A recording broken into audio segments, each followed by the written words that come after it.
Some relationships simply have no runway. No matter the amount of fuel you burn, they will never take off. Here's the truth nobody tells you about relationships. Relationships are not about how long, and I want you to get this. Relationships are about how strong. And the hard part is, most people don't realize this until they're completely empty. If there are deal breakers in your relationship, that's the first thing you deal with. You must be strong enough, you must be honest enough to deal with them. A lot of people defend deal breakers instead of dealing with them. They think it's painful to deal with them. If you think it's painful to deal with them in a dating relationship, in marriage it will be poison. For instance, if there's violence, if the man is violent, he hits you or he hits anybody, or there's infidelity, he cheats, he sleeps with other girls, or there's abuse, could be emotional abuse, could be physical abuse, could be any type of abuse, financial abuse. You know, if there's abuse, if there's infidelity, if there's violence, those are deal breakers. Or maybe there's addiction, drugs, he uses drugs, whether he's sniffing the drugs or smoking the drugs or maybe even excessive alcohol. These are deal breakers in a Christian dating relationship. If they are there, don't defend them. A lot of people actually defend them because they think it's painful to break. What they don't get right is that if it's painful to break in dating, it will no longer be pain in marriage. It will poison the marriage. Violence poisons the marriage. Infidelity will poison your marriage. Abuse will poison your marriage. Drugs, whatever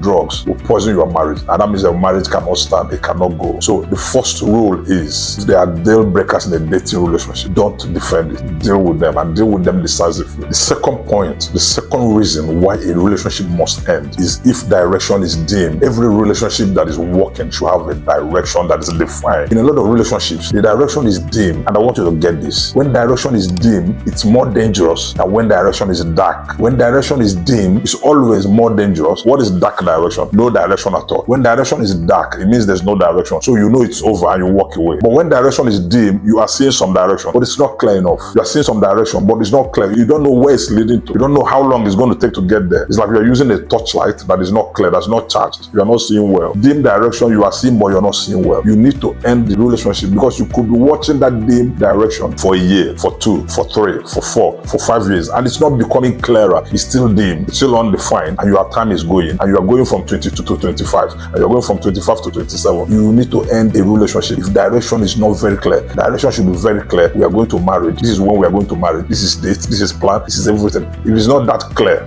end it. A third reason why you should end a dating relationship is if your timing is not aligned, your timing is mismatched. What does it mean? It means you are in love, no doubt. He's getting married. He wants to get married. You want to get married. Everything is aligned. Your values are aligned. Everything is okay. But he wants to get married in 6 years' time, and you want to get married in 2 years' time, or he wants to get married even in 7 or 8 years. He's being honest. He's not confusing you. He's very clear about the fact that looking at everything, he's going to get married in 7 years, and you are already 30, and you don't want to get married at 37 because that's what it means. You're already 30. You want to get married in a year or 2. So if he wants to get married at 37, when you are 37 in 7 years, and you know you don't want to wait until you are 37 to get married, you want to get married if possible in the next 12 months, you need to be wise enough to tell yourself, our timing are not aligned, even though we are in love, even though everything is going well, even though he wants to get married to me, but he wants to get married to me in 7 years. The truth is, in 7 years, if you get married in 12 months time, in 7 years, you are done with having children. So you need to choose, do I want to wait until when I'm 37 to start to get wedded, or should I get married to someone else? So if your timing is mismatched, the wise thing to do is always to end the relationship. If you're in a relationship and there is constant conflict, it's not a red flag, it's a stop sign. And I want you to get that very clearly. If you are in a relationship, a dating relationship, and there is constant conflict, it's not a red sign, it's a stop sign. This is not a red flag. End it. What's the difference? A red flag means watch out, be careful, pay attention to this. That's a red flag. A stop sign means stop now. So there's a difference. If there's constant conflict, what is constant conflict? You are always fighting, shouting at each other, fighting about everything. The relationship is like a war zone every time. The biggest energy in the relationship is the fighting energy. That's the biggest energy in the relationship. Fighting, warring against each other, shouting, opposing each other, criticizing each other. And sometimes when you are not fighting, you are keeping quiet. Okay, you are not fighting now, you are not shouting, you are not arguing, but you are keeping quiet because you have not recovered from the last fight. And when you recover, before you know it, you fight again. So you can't even remember one full week, one full month that there was calm, that there was peace. One full month. No, there's no month that there's no fighting. There's always fighting. Of course you make up, but then before you finish making up, you fight again. You fight again. If there's constant fighting, it's not a red flag, it's a stop sign. If fighting is constant, it means that if you get married to him, you are moving into that war zone permanently. So it's better you end it now than you are still dating. Another very important sign, you must get this very clear, very important. If the relationship you are in currently is private, you need to pull out immediately. What is private? It's secret. He's not proud of you. He doesn't want to show you to people. He doesn't want to show you to family, his family or her family. He doesn't want to show you to friends. doesn't want to show you to the church community, doesn't want to introduce you to pastor, doesn't want to show you to anybody. He just wants it to be private. He says, I don't like my life to be public. I don't want people to see my life. I like everything to be private. It's not that he likes everything to be private. He may be hiding something. It's either there are other people in his life or in her life that is hiding, or maybe he's just using you to pass time. You are just a time holder. At the right time, he will find somebody that he can be proud of, or she will find somebody that she can be proud of. So any relationship that you are in, dating relationship, and it's very private, it's secretive, it's hidden, nobody knows about it, it's not a red flag, it's a stop sign. Don't continue in that relationship, because I mean, if finally you get married, are you going to be hiding? If they are not proud of you to show you to friends, to family, to church community, to pastor, now that you are dating, when you get married, of course they will not want to show you to anybody. But of course, that's not even the main reason. The main reason is that they may not be planning to get married to you in the first place. So the reason they are hiding you is because they want to keep you from people who could ask them, who is this person again? Because we'll know another person, or maybe another person. So if you're in a relationship that is private, that is secret, and they are hiding you, or you are hiding him, and you cannot show him out to people for one reason or the other,